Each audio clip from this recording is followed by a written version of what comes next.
Buenos días, buenas tardes, buenas noches. En cualquier lugar del mundo que se encuentren a los de ver este programa y la grabación. Mi presentación hoy al economista Francisco Monaldi, economista venezolano, una de las en toda América y coordinador del Centro de Estudios de Energía del IESA, Venezuela, que sigue siendo una referencia internacional en las escuelas de negocio de América. Bienvenido, gracias Francisco Monaldi. Encantado de estar contigo, Omar. Gracias por la invitación. El mundo de la energía también está cambiando de la misma forma en que está cambiando aceleradamente todas las relaciones económicas internacionales, especialmente a partir del cambio climático y ahora de la pandemia. ¿Cuál es el escenario que estamos viviendo?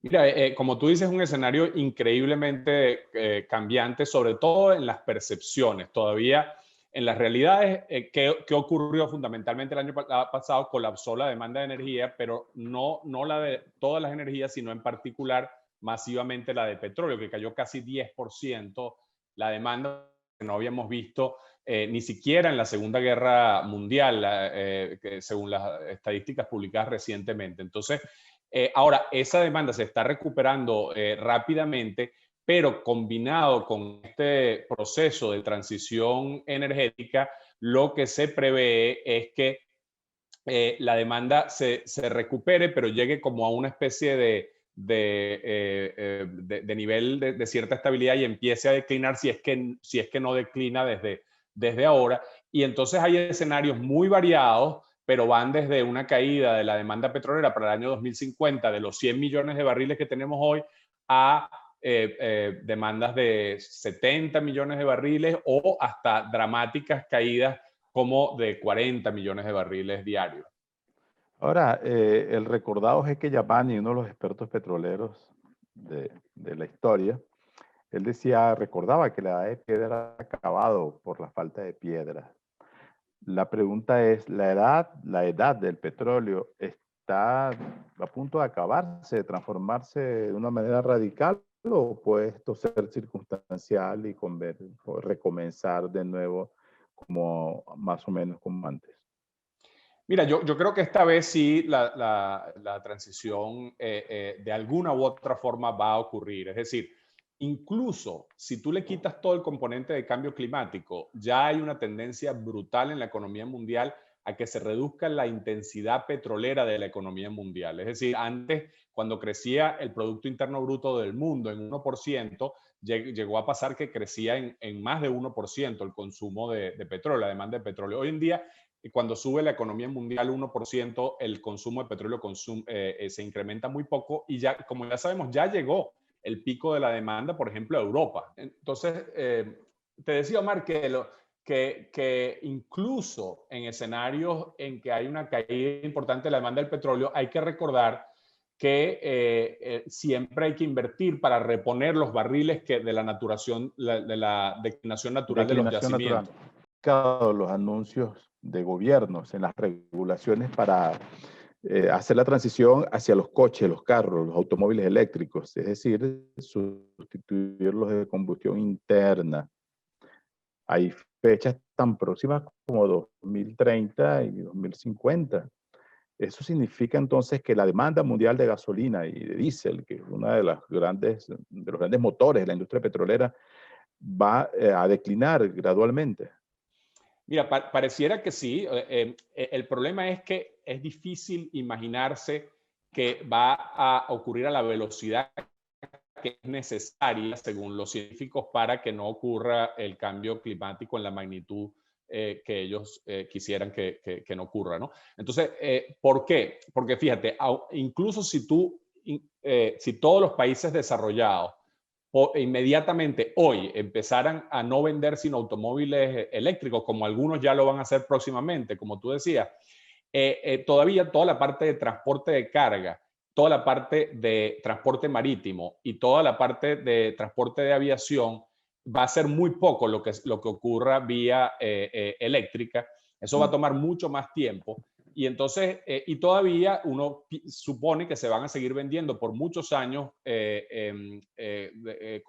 carros de combustión interna en por ejemplo, la India o en África, ¿no?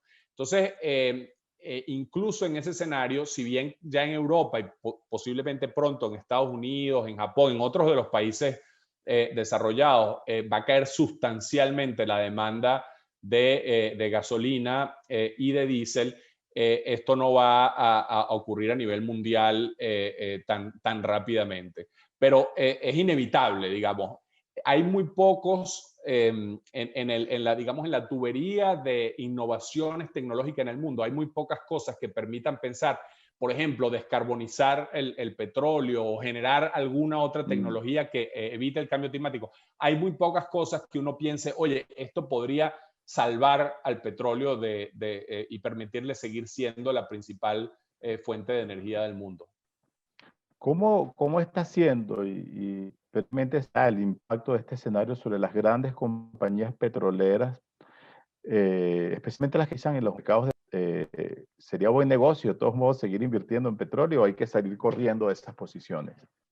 Bueno, fíjate, el primer dato allí es que esta tendencia ocurra en las próximas 3 décadas no significa que, por ejemplo, en el corto o en el mediano plazo no podemos tener incrementos importantes del precio del petróleo. ¿Por qué? Por ejemplo, en este momento estamos viviendo un aumento muy rápido de la demanda por la reducción del problema de COVID en varios países y todavía la oferta no ha respondido a la misma velocidad y por eso tienes ahorita un ciclo de commodities incluyendo el petróleo que están subiendo.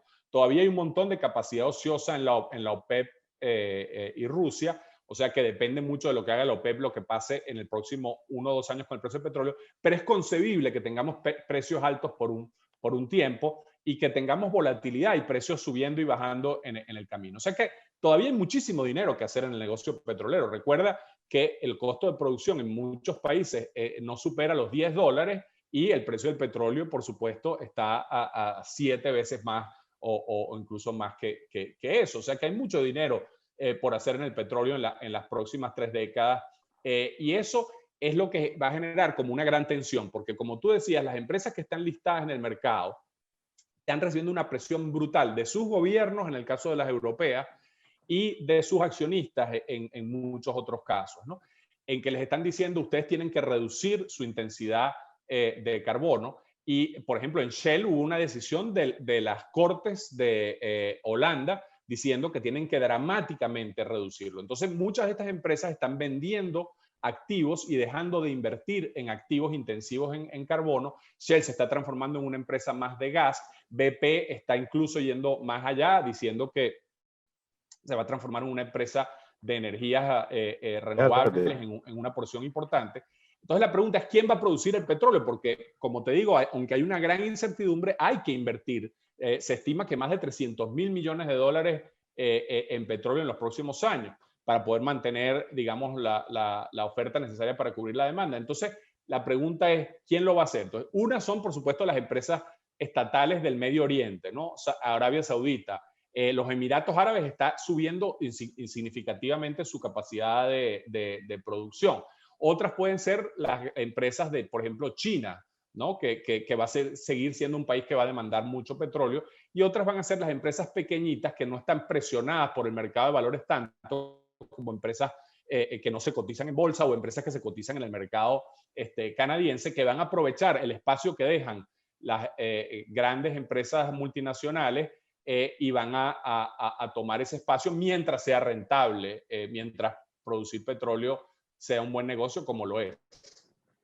Pero las evidencias, según los científicos, del calentamiento global, parece que va más rápido de lo que ellos habían predicho. Se ha visto tanto en los grandes desastres naturales como extinción masiva de especies, los osos polares hurgando la basura en algunas ciudades. Es decir, si ese panorama se sigue acelerando, entonces estas estimaciones que estamos haciendo, de las que estamos conversando ahora, podrían también acortarse y algunos países petroleros, inclusive Venezuela, podrían quedarse entre segunda y tercera, es decir, en el aire, sin una alternativa económica capaz de satisfacer las necesidades de sus poblaciones. Mira, ciertamente aquí todo hay que hablarlo en términos de riesgo. O sea, es muy difícil predecir. En el pasado nos hemos equivocado muy significativamente sobre qué va a pasar 3 décadas después en temas de demanda y oferta energética. Así que lo que sí tiene que tener claro el país es que estamos en un escenario en que sabemos que eventualmente va a caer la demanda de petróleo. La pregunta es qué tan rápido. Y como tú dices, el tema es que hay como dos cosas pasando a la vez. Por un lado está pasando eso que te decía. Inevitablemente nos estamos haciendo menos intensivos en petróleo. La economía mundial es cada vez menos intensiva en petróleo.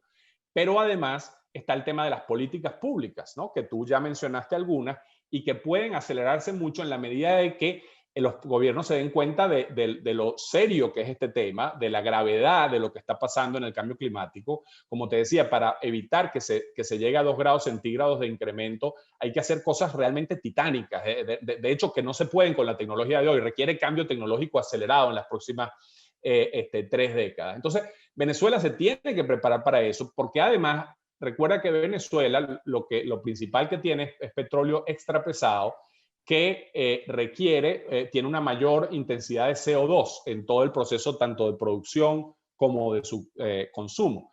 Eso va a hacer que Venezuela sea más rápido, por ejemplo, que Arabia Saudita, sujeto de los efectos de este cambio de política, además de que Venezuela tiene costos más altos que los países del Medio Oriente. Y por supuesto, Venezuela encima tiene en este momento su industria petrolera destruida, o sea que no es que Venezuela tiene ya una capacidad de producción de 3 millones de barriles y la pregunta es cuánto tiene que invertir para sostenerla o cuánto tiempo va a poder seguir siendo competitivo. En Venezuela tiene que reconstruir su industria petrolera a la vez que se prepara para esta transición. Entonces, eso ya claramente nos ha cerrado la ventana de oportunidad que tenía Venezuela para producir aquellas cifras que hablaba Hugo Chávez de 5 o 6 millones de barriles, ya parecen totalmente fuera de contexto en esta nueva realidad. Esta realidad respecto a los precios y los intereses de los países se ha visto más patente en los últimos días. Por ejemplo, hay un enfrentamiento entre Arabia Saudita y los Emiratos Árabes Unidos que era impensable hasta hace poco porque siempre fueron muy aliados. El punto es que hay países que quieren producir al máximo, liquidar esa renta, ese recurso antes de demasiado y los que están pagando por altos precios. Eso ocurrió durante mucho tiempo y esa alianza con los países petroleros. En el escenario actual de recesión mundial, de caída de la demanda, de la que hemos hablado, entonces se podrían atizar más esas confrontaciones entre los países y los petroleros, no ser ya esos bloques estables que eran capaces de incidir en el mercado, como el caso de la OPEP. Es decir, vienen más divisiones, cada quien por su lado. Eso es una pregunta muy interesante y de difícil respuesta porque depende mucho de los horizontes temporales que tengan los gobernantes en esos diversos países. Pero tú has dado en el clavo, por ejemplo, Emiratos Árabes. Emiratos Árabes es un país que ya no depende del petróleo porque tiene ingresos súper diversificados, tiene el fondo soberano más grande del mundo junto con Noruega. Pero ellos tienen muchísimo petróleo de muy bajo costo y como tú dices, ellos expandieron su capacidad de producción significativamente y no la han podido usar porque por las reducciones con las cuotas de OPEP Plus, básicamente no están aprovechando todo ese potencial. Ese punto es absolutamente central porque tú tienes un horizonte temporal ahora acotado, ¿no? Vamos a suponer 20, 30 años y tienes países que tienen reservas como Venezuela de más de 100 años, ¿no? Entonces, bueno, Venezuela a este ritmo de producción tiene por más de un milenio. Pero entonces, 2000 años. Exacto. Entonces, pero ¿qué van a hacer los países? Bueno, tú tienes a los países que tienen aquí la divergencia de intereses ocurre por varias cosas. La primera es qué tan dependiente eres del petróleo hoy. Es decir, Emiratos Árabes, como tiene un fondo muy grande, no es tan dependiente hoy, pero ellos no quieren dejar el tesoro que les queda enterrado. Hay otros países que el problema que tienen es que tienen un break-even fiscal, es decir, el precio del petróleo que requieren para cerrar sus cuentas muy alto. Entonces, y no tienen un fondo grande de soberano. Entonces, ¿qué pasa? Esos países incluyen, por cierto, Arabia Saudita, no pueden darse el lujo de pensar como que, bueno, déjame producir todo lo que pueda y aunque el precio llegue a $20, porque si eso ocurre, el ingreso fiscal cae. Entonces, y ellos lo necesitan en este momento. Entonces, tienes esa divergencia por un lado. tienes países como Venezuela, que son de costos más altos y, como te decía, de más intensidad de carbono. Entonces esos países se van a enfrentar con el problema más rápido todavía que los países del Medio Oriente. Yamani siempre decía, citando al jeque que acaba de morir recientemente, que el último barril de petróleo se iba a producir en Arabia Saudita. Y si es posible que si no es en Arabia Saudita, es en esa área, porque ciertamente ellos tienen costos de $1, ¿no? Entonces, imaginémonos, por ejemplo, un escenario como el que la gente que ha modelado esto ve que si el precio que si el consumo de petróleo cae a la mitad de lo que está hoy en los próximos 30 años, el precio va a estar rondando niveles de menos de $20. Entonces, en ese escenario, países como Venezuela, y sobre todo si le agregas un impuesto al carbono, como probablemente haya en todas partes del mundo, van a ser muy poco rentables. Las rentas en Venezuela van a ser bajísimas. Pero en Arabia Saudita todavía va a haber espacio para ganar para tener una rentabilidad relativamente importante. Pero parece que en general los países americanos están en desventaja en este escenario, porque por ejemplo Estados Unidos, poca gente lo sabe, pero impactó, es un gran productor mundial de petróleo en volumen a la altura de Rusia, de Arabia Saudita, gracias a que extrae de las rocas, de la lutita, ese petróleo. Perdón.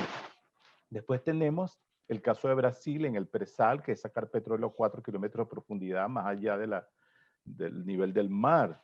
Y ahora tenemos, bueno, el caso de Venezuela, que ya lo sabemos, que es un petróleo que necesita una demanda energética y de dinero muy fuerte. Después tenemos Colombia con todos esos conflictos y Guyana, que es aparentemente el emergente, el actor emergente en América como país petrolero, pero que lo está sacando, lo va a sacar ya a volúmenes mayores en el mar Atlántico, en el océano Atlántico, alta mar. Es decir, son costos elevados. Si yo soy ingeniero petrolero, me tengo que ir entonces al Medio Oriente, ¿no? Bueno, eventualmente sí. Fíjate, es interesante. Hay dos tipos, totalmente de acuerdo contigo, los costos de producción del hemisferio occidental de América son más altos que los del Medio Oriente. Esa es una verdad como un templo. Dentro de esa verdad hay, por supuesto, una variación importante. Por ejemplo, Colombia tiene costos muy altos. Colombia es un país que va a ser claramente afectado. Además, tiene reservas muy pequeñas. Venezuela tiene una mezcla, porque Venezuela tiene costos más altos que el Medio Oriente, no hay duda, pero tiene algunos proyectos que por el hecho de que ya está la infraestructura, ya son campos desarrollados, que lo que hay es que hacer una inversión en algunos pozos y digamos, hacer recuperación secundaria. Venezuela tiene algunos proyectos en que perfectamente son proyectos, vamos a llamarlo así, de ciclo corto, que se recupera el dinero relativamente rápido. Entonces, Venezuela puede desarrollar, por el hecho de que la producción está tan baja y tiene toda esa capacidad, puede desarrollar una cantidad de proyectos. Después vienen países como Guyana. Guyana, y también eso vale para lo que comentabas de Brasil, la inversión inicial es muy grande, ¿no? Pero una vez que tú ya hiciste la inversión, la productividad por pozo en Guyana y en Brasil es altísima. Entonces los costos variables, los costos operativos de producción son relativamente bajos. Entonces lo que ya Guyana haya desarrollado con estos precios altos y lo que ya Brasil haya desarrollado con estos precios altos, eso va a seguir produciendo, por supuesto declinando, pero por muchos años eso va a aguantar precios mucho más bajos.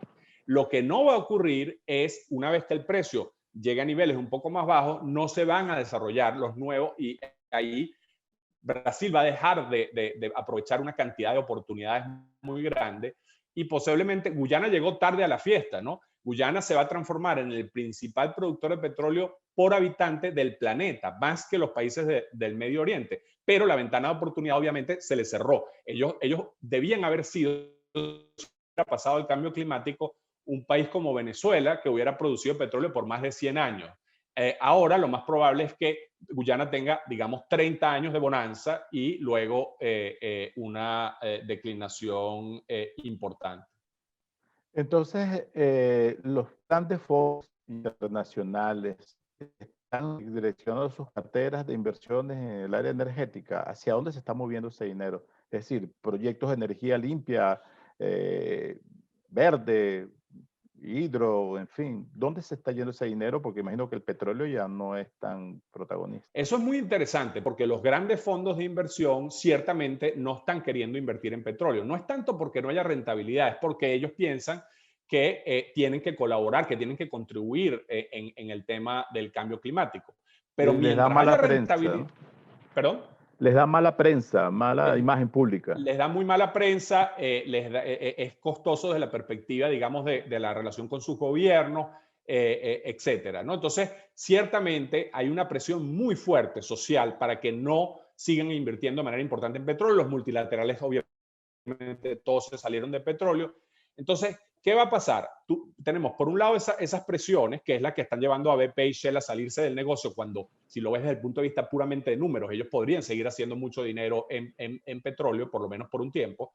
Y, por otro lado, va a haber, como te decía, empresas pequeñas que siguen metiéndose y empresas estatales que siguen metiéndose. Ahora, los grandes fondos están apostando a renovables que están creciendo a una tasa impresionante.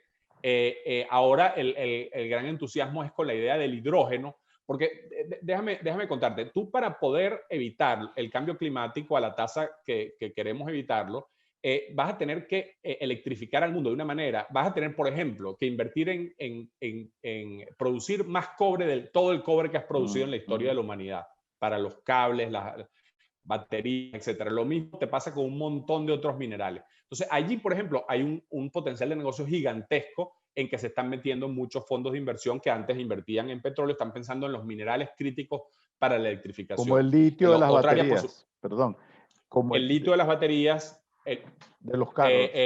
necesitas cobalto, necesitas níquel en cantidades brutales. Y por cierto, una de las preguntas es, ¿cómo vas a producir eso si, por otro lado, los ambientalistas en muchos lugares no quieren que se desarrollen las minas? Entonces, por ejemplo, en Perú hay muchísimos obstáculos. Perú es un potencial gran beneficiario de la transición energética. Chile es un gigantesco beneficiario de la transición energética. Pero dado que estos minerales están concentrados en países, están más concentrados que el petróleo incluso en su producción. Para darte una idea, el principal productor de petróleo del mundo hoy sigue siendo Estados Unidos y produce mucho menos porcentaje, como 16%, comparado con Chile, que produce el 22% del cobre del mundo, ¿no? Entonces, tienes una cantidad de potenciales obstáculos en esa área también. Pero claramente los fondos de inversión están reorientándose hacia renovables, hacia minerales críticos y hacia el tema del hidrógeno, que es como el siguiente paradigma que es necesario para poder evitar el cambio climático, que es el desarrollo del hidrógeno verde. No hay simplemente manera de lograr todo esto que te estoy diciendo sin que produzcamos muchísima electricidad con gas. No hay manera de que tú electrifiques los vehículos. Si tú no tienes gas, ¿qué va a pasar? Que tú vas a tener un aumento de la demanda de electricidad por los vehículos eléctricos y no vas a tener con qué producir esa electricidad, vas a tener que usar carbón o petróleo. Entonces, eso obviamente no sirve. Necesitas masivas cantidades de gas en el camino. El petróleo tradicionalmente está asociado a factores geopolíticos y a conflictos en todo el mundo. De hecho, el nacimiento de los estados árabes está vinculado al petróleo como naciones, ¿no? Este cambio de paradigmas es tan profundo que ya podría afectar el peso geopolítico del petróleo, o todavía no basta para eso. Quiero Mira, decir, los países petroleros siguen siendo apetecibles, como reza la doctrina, por ejemplo, chavista en Venezuela, de decir que todo el mundo lo que quiere es poner las manos al petróleo, cuando en realidad eso no vale tanto como antes. sí, mira, es interesante porque va a depender precisamente de qué pase con el precio en el camino. Y no solo con el precio, porque una de las cosas que yo creo que puede pasar es que el precio no baje tanto, pero buena parte de las rentas se la capturen los países consumidores, porque si le ponen un impuesto grande al carbono, son ellos los que van a recolectar, como ya pasó en el pasado en Europa con los impuestos a la gasolina, buena parte de la renta remanente. Pero dicho esto, ciertamente la tendencia a declinación de la importancia geopolítica de los países productores de petróleo es indetenible y los primeros que se van a perder poder son países como Venezuela, que tienen petróleo pesado y más costoso. Los últimos van a ser países como Arabia Saudita, pero vamos a tener un surgimiento del poder geopolítico de los productores de minerales críticos como los que te comentaba. Yo te diría que Chile, si tú me preguntas a mí en 20 años, geopolíticamente, Chile va a ser mucho más importante que Venezuela, no solo porque Chile le ha ido Consciente. mejor económicamente, sino simplemente por sus recursos naturales. El poder que le va a dar la capacidad de producir cobre y litio va a ser lo equivalente a lo que fue en Venezuela ser un productor de petróleo en la mitad del siglo XX, ¿no? Podría pasar con Bolivia también, por los yacimientos de litio tan enormes que tienen, tan enormes. Ciertamente, Bolivia tiene un potencial gigantesco porque tiene las reservas de litio más grandes del mundo, pero no ha desarrollado nada. Ese es un ejemplo, también se parece un poco a la Venezuela. triste situación de Venezuela, que ahí tú ves, Chávez dijo que teníamos las reservas de petróleo más grandes del mundo, cosa que era exagerada, pero ciertamente tenemos un reservorio gigantesco, pero no hemos aprovechado para nada ese potencial. Bolivia está pretendiendo producir baterías dentro de Bolivia, lo cual los números no dan. Y por más que Bolivia tiene ese poder que le da tener reservas importantes de litio, a menos que se llegue a un punto en que se agote el litio que se produce en Chile, que se produce en Australia, que obviamente es un país mucho más abierto a los inversionistas extranjeros, Bolivia puede correr el riesgo de no desarrollar su potencial. Y la otra cosa es que si algún país pretende usar su poder sobre un mineral para extraer muchas rentas, lo que pasa en este tema es que pueden ocurrir cambios tecnológicos que permiten usar otros minerales o menores cantidades de este mineral. La pregunta, por supuesto, es qué tan rápido ocurre eso. El petróleo, el mundo se ajustó, dejó de producir, por ejemplo, electricidad. Prácticamente hoy en día no se produce electricidad con petróleo, es muy poquito lo que se produce con petróleo. Se produce la electricidad con gas, con hidrógeno, con hidroelectricidad, pero el petróleo siguió siendo el rey en el transporte hasta hoy. Y eso es lo que ha permitido que se mantenga ese peso geopolítico del petróleo. Pero si me preguntas a 20, 30 años, ciertamente creo que se acabó el poder que tuvieron en el último siglo los países productores de petróleo. Es inevitable, tratándose de Francisco Monaldi, un venezolano, y una de las referencias en los estudios energéticos internacionales, no profundizar sobre el caso de Venezuela. Hay un documento que ustedes hicieron con nuestro recordado también Ramón Espinaza sobre la caída de la industria petrolera venezolana. ¿A qué se debió que Venezuela, después de tener la cuarta petrolera del mundo más poderosa, según sus índices integrados, la haya llevado a la quiebra y después de haber sido el país latinoamericano con mayor posibilidad de llegar al desarrollo en menos tiempo, comparado con sus vecinos, quiero decir, se terminó convirtiendo en un caso de ayuda humanitaria, uno de los 10 países del mundo con situación de hambre? ¿Cómo es posible un país con tantos recursos bajo tierra? Creo que la respuesta está un poquito por ahí sugerida, ¿no? Que recurso no es sinónimo de riqueza. Sí, Omar, ese es un tema que a mí obviamente me preguntan mucho y el cual estoy de hecho escribiendo un artículo y he escrito, por supuesto, otras cosas, como decía, y colaborando mucho con Ramón Espinaza y otros colegas.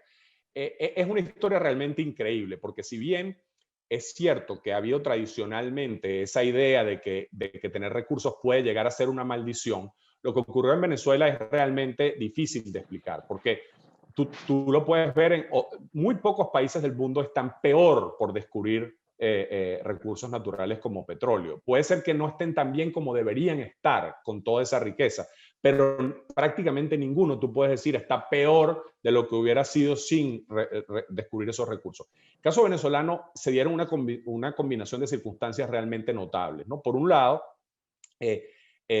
hubo una apertura petrolera en los 90 muy exitosa que agregó 1.1 millones de barriles de capacidad y hubo el boom de precios del petróleo más grande de la historia que coincidió con un gobierno como el de Hugo Chávez que tenía primero una ideología muy contraria a la inversión privada, pero también unas ambiciones geopolíticas colosales, una visión de que todo lo podía hacer el Estado. Y entonces esa combinación de factores realmente única permitió cometer errores colosales. Por ejemplo, votar a 20.000 empleados de PDVSA, estatizar las empresas de servicio, parcialmente estatizar a las operadoras internacionales.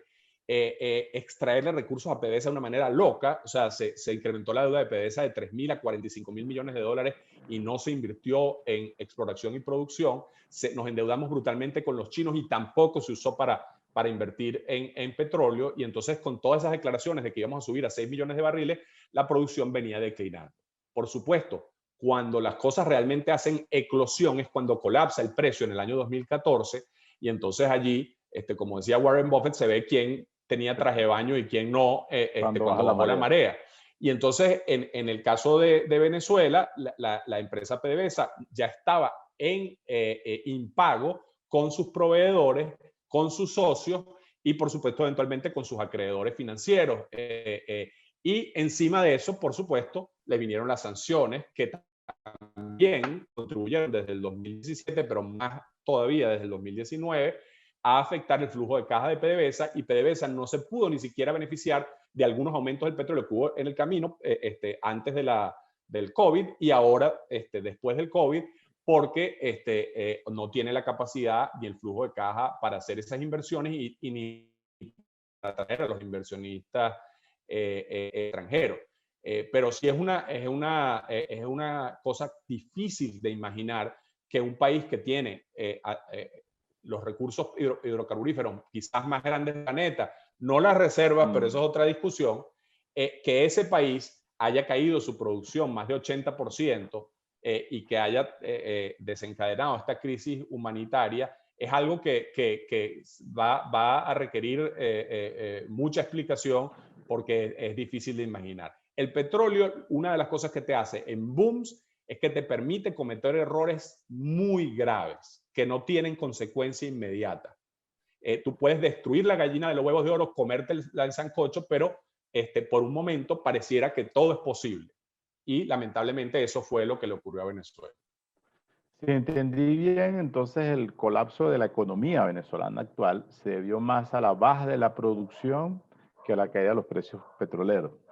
Lo menciono porque el discurso de mucha gente, por desconocimiento, lo atribuye a factores externos más que a los internos. Es decir, la producción de PDVSA cayó de esa forma porque la empresa está quebrada y básicamente está quebrada por manejos de corrupción y mala gerencia. Sí, mira, obviamente los precios del petróleo a partir del 2014 contribuyen, pero lo que es increíble, tú puedes ver que durante el boom de precios más grande de la historia, Venezuela no solamente no subió su producción como debería haber hecho, tú ves todos los otros países de la OPEP subieron su producción, aprovecharon el boom y ahorraron el boom.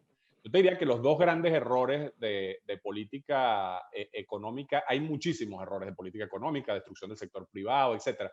Pero los dos grandes para un país dependiente del petróleo es, por un lado, no solamente no haber ahorrado durante el boom, sino haberse gastado todo y endeudarse significativamente, que ese es un error extremo que se cometió. Pero el otro es no solamente no haber invertido en la industria petrolera, sino literalmente, como te decía, matar a la gallina de los huevos de oro. O sea, literalmente reducir tremendamente las capacidades de la industria petrolera, tanto en el sector público como en el sector privado, como en el sector de servicios. Y entonces que todo eso en el momento que ocurrió la caída del precio del petróleo desencadenara esta crisis catastrófica que obviamente hay que considerar el efecto adicional que tienen las sanciones, porque si no hubiera en este momento sanciones, la subida del precio del petróleo estaría permitiendo una recuperación de la industria, incluso con el mal manejo y el modelo institucional tremendamente deficiente, algo de recuperación habría y por ahora eso va a ocurrir muy poco en la medida en que no se flexibilicen las sanciones. Lo cual me lleva a un punto político importante. Hay pocas evidencias de que el régimen encabezado por Nicolás Maduro estaría dispuesto a negociar las razones por las cuales se mantienen las sanciones. Es decir, está dando más bien muestras de más radicalismo, acaba de darle una patada a la posibilidad de negociar en México con la oposición. Y según varios analistas, ya eso entra más en la parte de la ciencia política, que también es una especialidad de Francisco Monaldi, por cierto. Sin un cambio político es imposible entonces recuperar la industria petrolera porque sería difícil atraer inversiones masivas que hacen falta. y por lo tanto sería imposible recuperar la economía como la conocíamos y por lo tanto millones de personas seguirán sumidas en la pobreza y en la falta de expectativas. Es un escenario demasiado oscuro o digamos que tiene 50% de posibilidades de ocurrencia. Mira, yo creo que las premisas que acabas de decir son ciertas. Hay solo un detalle que es importante recordar, es que el precio del petróleo sigue influyendo. ¿En qué sentido? Venezuela no puede beneficiarse del aumento de precio como se beneficiaba en el pasado por dos cosas. Una, porque como tú dices, no puede subir la capacidad de producción demasiado y ahora hablaremos de eso. Pero la otra es porque tiene unos descuentos que otorgar unos impuestos gigantescos por el tema de las sanciones para evadir todo este mecanismo de sanciones. Pero a medida que el precio sube, se hace más fácil evadir las sanciones porque hay más rentabilidad para todos estos intermediarios y la poca producción genera, por supuesto, un flujo de caja mucho más alto. Entonces, no hay que olvidar que Venezuela le va a ingresar muchísimo más dinero este año que el año pasado. Y en buena parte es producto del precio, porque no es solo la tecnología de que los iraníes les enseñaron cómo evadir las sanciones, etcétera, sino que los precios son un componente muy importante de poderlas evadir y de poder generar más flujo de caja, ¿no? Entonces, yo creo que Venezuela es capaz de subir la producción relativamente poco sin que se le flexibilicen las sanciones por esta vía, ¿no? Y eso podría llegar a 700.000 barriles, asumiendo que está alrededor de 500 y tanto hoy, pero a partir de allí tienes que empezar a invertir. Entonces, yo sí creo que aunque los precios altos dan incentivos para que incluso empresas privadas ligadas al régimen estén dispuestas quizás a invertir algo en perforar nuevos pozos, quizás los rusos y los chinos que hasta ahora han estado desde que se impusieron las sanciones secundarias se han como retirado, quizás estén dispuestos a invertir un poco más, pero es muy difícil que ocurra ni siquiera una fracción de lo que tendría que ocurrir para, por ejemplo, incrementar 2 millones de barriles diarios la producción, que es perfectamente posible en Venezuela en un periodo relativamente corto de tiempo, pero requiere una masiva inversión privada y eso muy difícilmente ocurrirá. Recordemos que incluso sin sanciones había muy poca inversión del sector privado en Venezuela cuando los precios estaban todavía en buenos niveles, simplemente porque el marco institucional, la falta de credibilidad, los problemas de todo tipo, de seguridad en las instalaciones, etcétera, etcétera, hacían que a pesar de haber rentabilidad no ocurrían esas inversiones. Ahora, la crisis política se profundizó hace 2 años a partir de esta figura de un presidente paralelo y todo lo demás. El detalle es que ese presidente interino, Juan Guaidó, todavía es reconocido por unos 60 países como presidente interino de Venezuela. Lo particular es que esos 60 países son democracias de corte occidental, básicamente, y son las mismas democracias de donde residen los capitales que podrían ayudar a levantar esta economía. Pero ¿por qué no le ha funcionado el chavismo, por ejemplo, pasarse para el eje del otro lado y tener la ayuda de Rusia, de Irán, de China, de Cuba y tal vez de Argentina, con su posición más cercana al chavismo, para recuperar la industria y atraer capitales? ¿Por qué ese mundo paralelo que existe de los gobiernos autoritarios no basta para, o no viene a ayudar al chavismo a levantar la industria y la economía? Fíjate, yo creo que las sanciones siguen siendo un factor fundamental en eso, porque recuerda que cuando hubo la imposición de sanciones secundarias, por ejemplo, los rusos, Rosneft, se dio cuenta que era bien costoso para ellos seguir ayudando a Venezuela, o entre comillas ayudando, haciendo muchos negocios en Venezuela. Y los chinos también se echaron un poco para atrás. Pero dicho esto, la experiencia de los rusos y los chinos en Venezuela ha sido bastante poco exitosa, ¿no? Y los ha llevado a ser muy cautelosos con sus inversiones en Venezuela. Si tú ves antes de las sanciones, básicamente, ¿qué estaban haciendo los rusos? Los rusos se estaban beneficiando de mercadear el crudo, perdón, a partir de las sanciones, de beneficiar del crudo, de mercadear el crudo venezolano, y antes de las sanciones le hicieron un préstamo a Venezuela y estaban tomando una cantidad de activos en Venezuela, pero invirtiendo muy poco estaban invirtiendo. Los chinos, que habían tenido grandes ambiciones al principio con Chávez, se dieron cuenta que realmente la disfuncionalidad de PDVSA y del gobierno venezolano era tal que era muy riesgoso invertir de manera importante en Venezuela. Entonces, ahora eso se le agregó las sanciones. Pero sin duda que esa es la ventana de oportunidad. Yo te diría que hay dos países, pero en particular uno, que es China, que podría levantar la industria petrolera venezolana de manera importante. Rusia tiene menos interés en eso porque ellos son unos grandísimos productores de petróleo y para ellos es menos estratégicamente importante. Yo creo que hasta ahora los rusos lo que han hecho es aprovecharse de las circunstancias del chavismo para hacer negocios y adquirir muy buen real estate, como dirían los americanos, muy buenas propiedades en Venezuela, pero hasta ahora han sido particularmente cautelosos en desarrollar eso. Los iraníes no tienen el capital para hacerlo, tienen conocimiento en el tema petrolero, pero no tienen todo el dinero que ellos tengan lo van a usar para desarrollar la industria petrolera en Irán. Y en el caso de los cubanos, obviamente no tienen ni el capital ni las capacidades para ayudar a Venezuela en esta área. O sea que al final es interesante ver cómo va a ser la interacción entre los grandes poderes internacionales sobre Venezuela, que ha sido un tema, ¿no? Si los Estados Unidos sigue siendo firme en imponer sanciones secundarias a China o a Rusia, si se involucran en el sector petrolero venezolano, eso va a ser muy difícil. Entonces yo creo que hay un momento en que para los chinos y los rusos sería más constructivo buscar la manera de negociar con los Estados Unidos algún tipo de solución para el tema venezolano. En el caso de Rusia, nunca hay que olvidar que a Rusia, por un lado, le conviene poder desarrollar sus proyectos en Venezuela, pero por otro lado, a los rusos les conviene que Venezuela no produzca petróleo, porque eso afecta el precio positivamente.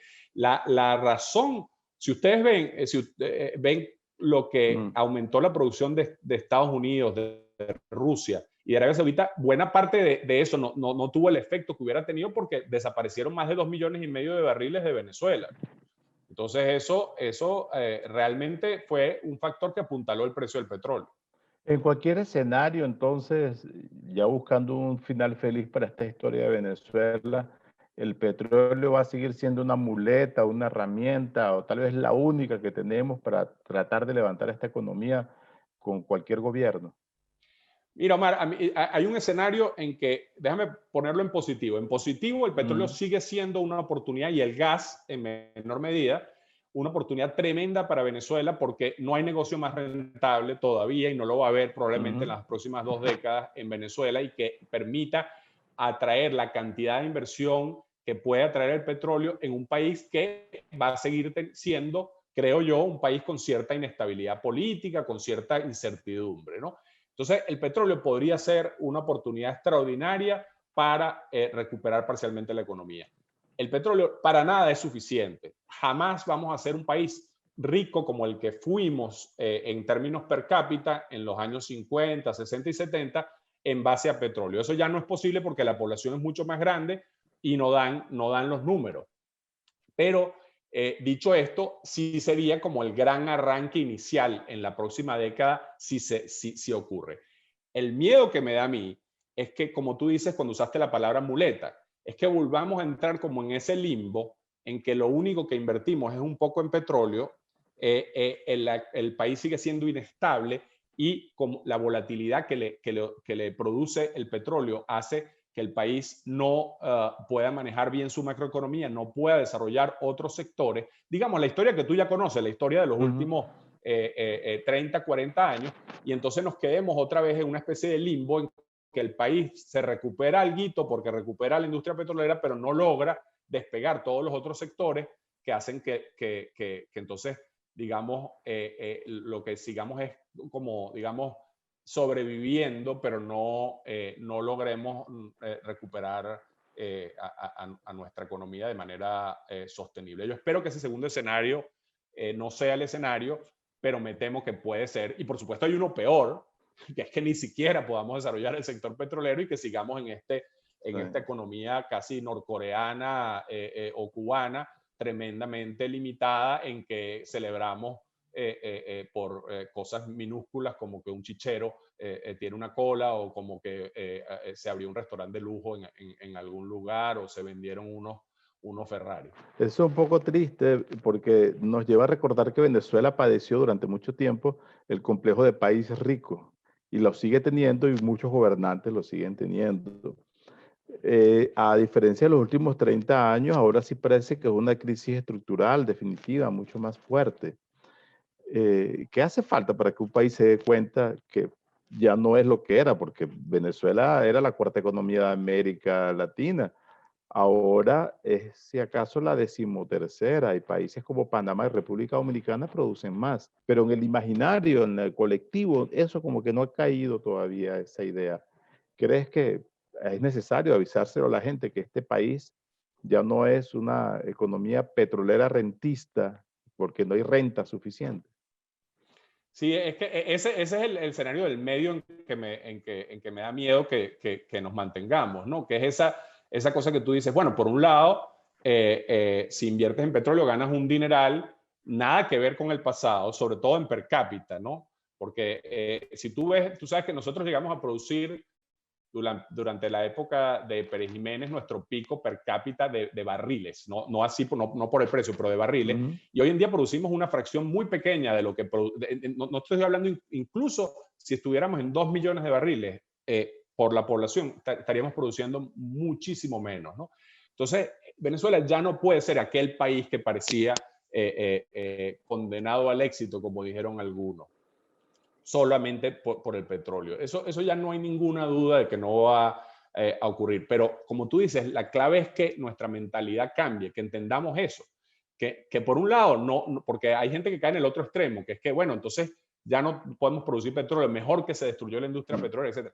Eso es irrealista porque sigue siendo un negocio gigantesco. Entonces, de alguna forma, algo se va a desarrollar ese negocio y, en mi modo de ver, para bien, si aprovechamos esa oportunidad para mejorar una cantidad de temas de infraestructura para reducir la tragedia humanitaria que vive el país. Pero si eso nos hace seguir teniendo esa idea de que somos ricos porque tenemos petróleo, estamos fregados. Porque no sería cierto si ni siquiera hubiera el cambio climático, por lo que te digo, de que tú puedes subir la producción a 5 millones de barriles y no vas a volver a ser el país que fuiste. Pero agrégale ahora que hay una ventana de oportunidad que no sabemos qué tan larga es ni qué tan rápido es la caída de la renta, pero no hay duda de que eso va a ocurrir. Entonces, nosotros somos como el país que tenía caucho antes de que inventara el caucho sintético o el guano en Chile, cuando se descubrieron, digamos, las alternativas para fertilizantes, o sea, básicamente el petróleo. O sea, no nos hemos dado cuenta, pero ya estamos como el coyote en la comiquita que está, sabes, que ya está en el aire y no se ha dado cuenta que el piso ya no está allí, ¿no? Eso no significa que por un tiempo no podemos ir, digamos, en ese aire volando con algo de beneficios de la renta petrolera, pero es inevitable que no va a estar ahí. La cosa es que los países a veces les cuesta pensar en el largo plazo. El mundo, porque fíjate que lo que nos ha costado cambiar nuestras políticas por el tema del cambio climático, porque los efectos no se empiezan a ver sino de repente y después dejan de verse tanto, ¿no? Donald Trump, cuando hay un invierno frío, dijo, ¿qué cambio climático? Si lo que hay es un invierno frío, ¿no? Entonces, los seres humanos tendemos a ocultarnos las realidades que nos llevan a tomar decisiones muy difíciles, ¿no? Porque la decisión en Venezuela es, bueno, señores, se acabó esa idea de que somos un país rico, tenemos que desarrollarnos como cualquier otro país, pero en el camino deberíamos poder aprovechar la oportunidad que queda, ¿no? Y esas dos cosas, hacerlo a la vez, no van a ser fáciles. No hemos demostrado tristemente como sociedad en las últimas 4 décadas ser capaz de aprender muchas cosas. Fíjate una última cosa, Omar. No quiero ser pesimista, pero es importante lo que tú decías del aprendizaje. Los países del Medio Oriente todavía siguen siendo dependientes del petróleo, etcétera, pero esos países acumularon la mayoría grandísimas fondos soberanos. ¿Cómo es posible que Venezuela, habiendo vivido lo que vivimos en los 70, volvimos pero a hacerlo, pero peor esta vez. O sea, es realmente una sociedad que es súper cortoplacista y le cuesta muchísimo tomar decisiones de largo plazo.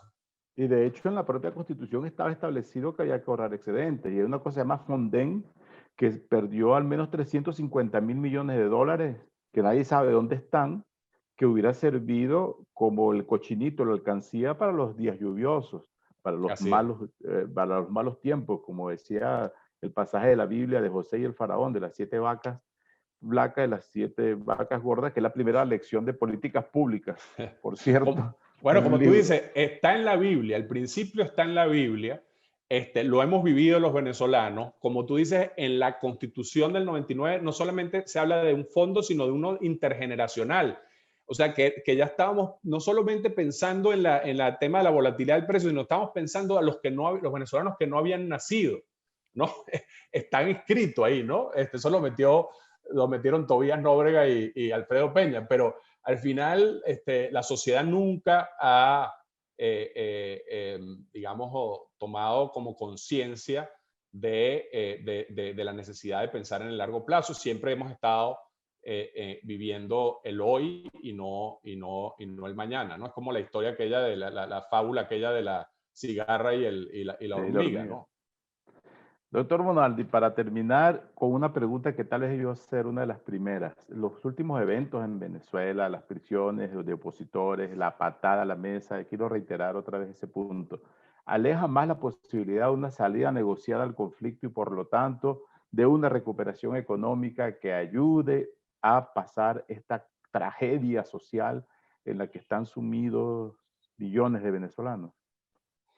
Yo soy relativamente pesimista sobre la capacidad de la negociación. Creo que el gobierno cada vez demuestra que no siente que tiene que negociar.